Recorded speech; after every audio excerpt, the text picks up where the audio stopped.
UP अब तक में आपका स्वागत है। हम असलम सिद्दीकी और आज हमारे साथ फिर बात करने के लिए बैठे हुए हैं सिसवा विधानसभा के क्षेत्रीय विधायक प्रेम सागर पटेल जी। आज फिर बातें होंगी, कुछ खट्टी और कुछ मीठी। कोरोना काल का दौर चल रहा है, उस पर भी बात होंगी। विधायक जी, आपका स्वागत है यूपी अब तक में। इस समय कोरोना काल का दूसरा दौर शुरू हो चुका है, तो क्या संदेश देना चाहते हैं आप लोगों को? कोरोना काल का दूसरा दौर है और बहुत उसका फैलाव हो रहा है। आज जो हमारी जो सरकार है उत्तर प्रदेश के पूजनीय योगी आदित्यनाथ जो मुख्यमंत्री हैं, टीवी पर हमारे सामने दिखाई दे रहा है, उनके विचार को आज हम सुन रहे हैं। बिल्कुल जो हमारा वैक्सीन है उस पर अनुरोध किया जा रहा है, ज़्यादा से ज़्यादा लोगों को वैक्सीन लगवाना चाहिए। अस्पताल पर, हमारे सरकारी अस्पताल पर वैक्सीन लगाने की सुविधा है और भरपूर मात्रा में टीका उपलब्ध है। मेरी सिसवा की जनता से हाथ जोड़ के अपील है कि वो लोग वैक्सीन ज़रूर लगवाएं, हर काम छोड़ करके वैक्सीन लगवाएं, उत्सव के रूप में आएँ, वैक्सीन लगवाएं और सावधानी बरतें। मास्क का जरूर प्रयोग करें, क्योंकि जो इसका फैलाव है, जो बचाव है, उसका मास्क एक बहुत बड़ी दवा के रूप में काम करती है। दूरी भी काम कर रही है, बट मास्क ज़रूरी है। ये हमारा संदेश है, हमारी महान जनता सिसवा से अपील है, इस पर ढिलाई न बरतें। हर हाल में देख रहे होंगे दुनिया में किस तरह कोरोना का फैलाव हो रहा है। हमारी सरकार इस पर काम करना शुरू कर दिया है। पूजनीय योगी आदित्यनाथ जी आज जो है ऑनलाइन जनता से अपील कर रहे हैं, कोरोना से निपटने के लिए तरीका बता रहे हैं। हम भी तरीका बता रहे हैं और लोगों से अपील कर रहे हैं। महान जनता जो हमारी सिसवा की है जागरूक है। और सिसवा बाज़ार में मैं बैठा हूँ, यहाँ के लोगों से अपील है। मैं बाज़ार में काफ़ी 2 घंटे 3 घंटे से हूँ। आज सिसवा बाज़ार में एक प्रमुख व्यवसायी को मैंने उनसे दुकान पर मिलने गया और उनका जो रूप देखा, वो हमसे बड़े उम्र में हैं, हमसे करीब 10-15 साल उम्र में ज़्यादा हैं, 70-75 साल के हैं। माननीय श्री लालजीत सिंह जी, उनको मैंने अपने गाड़ी पर बैठवाया और अपने गनर के साथ अपने गाड़ी पर उनको बैठा करके अस्पताल ले जा करके उनको वैक्सीन लगवाया है। वो बहुत खुश हुए, हमें धन्यवाद दिए। आज ABP की न्यूज़ वाले भी उन्होंने बात कही है कि विधायक बहुत महान है। हमारे जैसे आदमी को, जो हम साधन संपन्न हैं, हमारी बड़ी दुकान है, यहाँ के प्रमुख हम व्यवसायी में गने जाते हैं, फिर भी हमारी लापरवाही थी और विधायक ने बिल्कुल हमारे ऊपर एक प्रकार से चढ़ गया और ले आ करके ज़बरदस्ती कोरोना का वैक्सीन लगवाया। मैं धन्यवाद दे रहा हूँ कि ऐसे हमारे विधायक भी होना चाहिए जो जागरूक हैं और सोचते हैं हम लोगों के लिए, और मैं इनको धन्यवाद दे रहा हूँ। तो इस तरह की बात लोगों में है। और मैं सिसवा की अपनी जनता से, जिन लोगों ने यहाँ वैक्सीन नहीं लगवाया है, और PSC जो हमारी प्राथमिक स्वास्थ्य केंद्र है, ये आपके शहर में है, बगल में है, और हमारे डॉक्टर वहाँ तैयार बैठे हुए हैं वैक्सीन लेकर के, लेकिन आप जा नहीं रहे हैं। मेरी अपील है, हर काम छोड़ करके पहले वैक्सीन लगवाइए, मास्क का जरूर प्रयोग करिए, दूरी बना कर रखिए, सावधानी बरतिए। दुनिया में अगर वैक्सीन लग भी जाता है तो जो रिपोर्ट आ रही है, मैंने भी वैक्सीन लगवाया है, लेकिन मास्क देखिए पहने हैं। किसी तरह मास्क को नीचे करके हम प्रेस को, असलम भाई को रिपोर्ट कर रहे हैं, बात कर रहे हैं, लेकिन हम इनसे भी सावधानी बरतने के लिए कह रहे हैं, सबसे कह रहे हैं, जो लोग हमारे सामने बैठे हैं, सबसे मैं हाथ जोड़ के अपील कर रहा हूँ, पहले वैक्सीन लगवाइए, सावधानी बरतिए, मास्क का जरूर प्रयोग करिए हर हाल में। आज मैं एक कपड़े के व्यवसायी की दुकान में कपड़ा लेने गया, वहाँ जो महिलाएँ आई थी जो मास्क नहीं लगवाई थी, उनको बाज़ार से हम लोग मास्क ले करके उनको पहनवाए हैं। और मैंने उस सेठ से अपील किया, 2 रुपया कपड़े के रेट में बढ़ा लो, लेकिन मास्क ज़रूर लगवाओ। ये आपका दायित्व बनता है, क्योंकि जो जिस तरह फैलाव मास्क कोरोना का हो रहा है, बहुत जानलेवा हो रहा है। इस पर सावधानी ही सबसे बड़ी दवा है। ये मेरी अपील सिसवा की महान जनता से पुनः हाथ जोड़ के है, मास्क पहने और वैक्सीन जरूर लगवाएं। प्रचुर मात्रा में हमारे अस्पतालों पर वैक्सीन उपलब्ध है, इसकी किसी कीमत पर कमी नहीं हम होने देंगे। हम लगातार सरकार से, अपने जिलाधिकारी से, उत्तर प्रदेश के मुख्यमंत्री से, प्रमुख सचिव से, स्वास्थ्य मंत्री से और स्वास्थ्य सचिव से लगातार बात कर रहे हैं। हमें इसके प्रति सावधान रहना चाहिए। हमारे लायक जब भी आपको लगता है विधायक जी की राय होनी चाहिए, विधायक से बात करनी चाहिए, हम 24 घंटे उपलब्ध रहते हैं फ़ोन पर। आप लोग हमसे बात कर सकते हैं, हमारी राय ले सकते हैं। लेकिन हम डॉक्टर नहीं हैं, बट एक सामाजिक कार्यकर्ता हैं, आपके वोट पर चुने गए, इसलिए मेरा भी दायित्व है आपको सावधान करना। आप स्वस्थ रहेंगे, आप अच्छे रहेंगे, तो आगे हमको पुनः चुनाव वोट देंगे। आप ही नहीं रहेंगे तो वोट कैसे हमको मिलेगा? इसलिए आपकी चिंता हमें ज़्यादा है। ये बात मैं संदेश के रूप में कह रहा हूँ। जहाँ तक मेरे वीडियो के देखने वाले लोग हैं उसको ज़रूर लाइक करें और लोगों तक ले जाएं कि विधायक जी इस तरह चैतन्य हैं और सबको चैतन्य रहना पड़ेगा। तो चलिए, आपने तो कोरोना के बचाव के बारे में बात कर दिया, अब कुछ बात हो विकास की। इसके पहले भी आपसे बात हुई थी, महाराजगंज मुख्यालय जाने वाली सड़क हो या कुशीनगर के खड्डा जाने वाली सड़क हो, ब्लॉक वाली सड़क हो, आपने कहा था कि बहुत जल्द इसका निर्माण होगा, तो कब तक होगा? मैं सड़कों का जहाँ तक बात है, अभी 15 दिन पहले मार्च के महीने में उत्तर प्रदेश के माननीय डिप्टी सीएम और लोक निर्माण विभाग के मंत्री जब खड्डा में आए थे तो मुझे बुलाया गया था और मैंने अपने विधानसभा का ही प्रस्ताव लेके गया था 5 सड़कों का, जिसमें सिसवा से खड्डा और सिसवा से सिंदुरिया और ये जो हमारी शिकारपुर से नहर सीधे आ रही है बिंदवलिया तक, इसको जोड़ने के लिए हम प्रमुख रूप से इसकी घोषणा करवाए हैं। एस्टीमेट बन रहा है और जल्दी से जल्दी इस पर काम शुरू हो जाएगा। जिसमें थोड़ी सी दिक्कत खड्डा की सड़क पर है। खड्डा की जो सिसवा सड़क है ये प्रधानमंत्री सड़क योजना में स्वीकृत है। इसका कार्यकाल लगभग 30 अप्रैल को समाप्त हो रहा है, उसके बाद इस पर कार्रवाई होगी। जहाँ तक सड़कों का सवाल है, ब्लॉक मुख्यालय की सड़क बनने जा रही है, टेंडर हो गया, जल्द से जल्द बनने जा रही है। जितनी यहाँ की सड़कें हैं लिंक रोड सबको मैंने स्वीकृत कराई है। अच्छी से अच्छी सड़कों का हमने जाल बिछाने का काम किया है। हमारे डिप्टी सीएम और उत्तर प्रदेश के माननीय पूजनीय मुख्यमंत्री इस विधानसभा पर बॉर्डर होने के नाते बहुत ध्यान दिए हैं। ठूठी बारी से झुलनीपुर तक 100 करोड़ की सड़क उन्होंने स्वीकृत कराई है, जिस पर जल्दी से जल्दी काम शुरू हो गया है और वहाँ मुआवजा बट रहा है और काम शुरू होने जा रहा है, हो गया है, टेंडर हो गया और बहुत अच्छी सड़क हम बनाने जा रहे हैं बॉर्डर पर, ताकि वहाँ हम तस्करी को रोक सकें, अपराध को रोक सकें।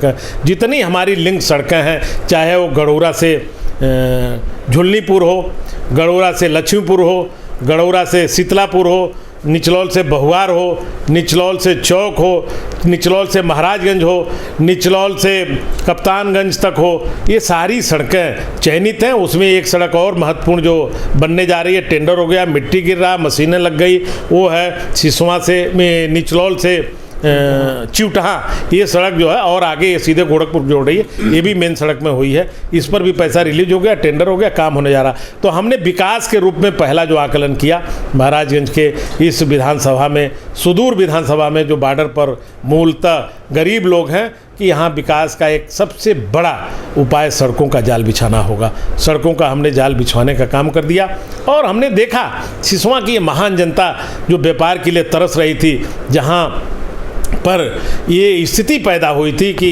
यहाँ लोग रहेंगे, दुकानें रहेंगी कि नहीं रहेंगी, यहाँ बहुत दिक्कतों का सामना कर रही थी जनता, और इसको हमने नगर पालिका बनवाया 148 साल के बाद। आज पलायन रुक गया है। लोग जो सूरत में हैं, जो कपड़े का व्यवसाय कर रहे हैं अहमदाबाद में, वो लोग सिसवा में आकर के पुनः अपने व्यवसाय को बढ़ाना चाहते हैं। इसमें 23 ग्राम पंचायतों को शामिल किया गया है। इसका मास्टर प्लान हमने तैयार करा दिया है। जल्द से जल्द इन गाँवों में विकास कार्य शुरू हो जाएगा। सड़क बनना, नाली बनना, प्रधानमंत्री आवास बनना, ये सारे काम एक साथ पंचायत चुनाव के बाद शुरू होने जा रहे हैं। इस पर मेरी निगाह है और मैं सिसवा में लगातार इस बात के लिए जनता से मिल रहा हूँ कि और क्या कराएं। यहाँ एक सब स्टेशन हम बनवाने जा रहे हैं जो सिर्फ नगर पालिका को बिजली देगी, और 24 घंटा हम सरकार से ऑर्डर कराएंगे कि सिसवा में जो हमारी जनता है, जो व्यापारी हैं, उनको बिजली मिले, ताकि हमारा व्यापार बढ़े, लोगों की आमदनी बढ़े और खुशहाल हो। उसी में मेरी खुशहाली है, क्योंकि ये लोग मुझे वोट देने का काम किए, प्रचंड बहुमत से जिताए हैं। हम इनको पुनः बार बार धन्यवाद देता हूँ। आज़ादी के सारे रिकॉर्ड को तोड़ करके बिना डर के इन लोगों ने मुझे निर्भीक होकर मत दिया है और मुझे इस लायक बनाने का काम किया है। इसलिए इनको हाथ जोड़ के मैं बधाई दे रहा हूँ कि हमको इस लायक बनाए, तभी आज ये टीवी इंटरव्यू हम दे पा रहे हैं। अच्छा, नहीं तो हमको कोई नहीं पूछता। अच्छा, ये गोरखपुर जाने के लिए पिछले 1 साल से ट्रेन बंद है, प्राइवेट बस हैं। यहाँ के व्यापारी जो जाते हैं गोरखपुर से सामान लेने के लिए, वो नहीं जा पा रहे हैं। सुबह आती है और शाम को गोरखपुर जाती है ट्रेन, तो उससे तो व्यापार हो नहीं सकता है। सुबह वो गोरखपुर जाते हैं, फिर शाम को आना उनको है। ऐसे में कोई ट्रेन सुविधा नहीं है। प्राइवेट 2 बसें चलती हैं। तो इसके लिए आप क्या करेंगे? क्या सरकारी बस चलवाएंगे या फिर ट्रेन चलवाएंगे? जी भाई साहब, देखो, इसमें तो राज्य में बस की सुविधा हमारी सरकार देती है। बट ट्रेन की सुविधा भारत सरकार देती है। मांग तो हमारी जनता का जो मांग है, मैं भी उस मांग में शामिल हूँ। हम उस मांग को अपनी मांग जोड़ते हैं। यहाँ से जल्द रोडवेज की बसें गोरखपुर और बनारस और यहाँ जो हमारी छोटी जगह है जैसे सिद्धार्थ नगर हुआ, पड़ौना हुआ, इनको हम जोड़ने जा रहे हैं। हमने सरकार से इस मांग को किया है और हम उसमें जो जिस समिति में हम आश्वासन समिति में मेंबर हैं, उसमें हमने इस विषय को उठाया था और सरकार ने आश्वासन दिया था हम जल्दी से जल्दी बसों का जाल बिछाएंगे। लेकिन हम ट्रेन पर भी कहना चाहते हैं, हम विधायक हैं, हमारी मांग है, हमने चिट्ठी लिखा है गोरखपुर से सिसवा तक शटल ट्रेन चलाई जाए। 2 बार आए 2 बार जाए, यहाँ अच्छे पैसेंजर निकलते हैं और रेल विभाग इसका आकलन कर रहा है कि हमें रेल अगर चलाते हैं शटल ट्रेन तो लाभ होगा कि नहीं, इस पर वो आकलन कर रहे हैं। जल्दी से जल्दी इस पर फैसला होगा।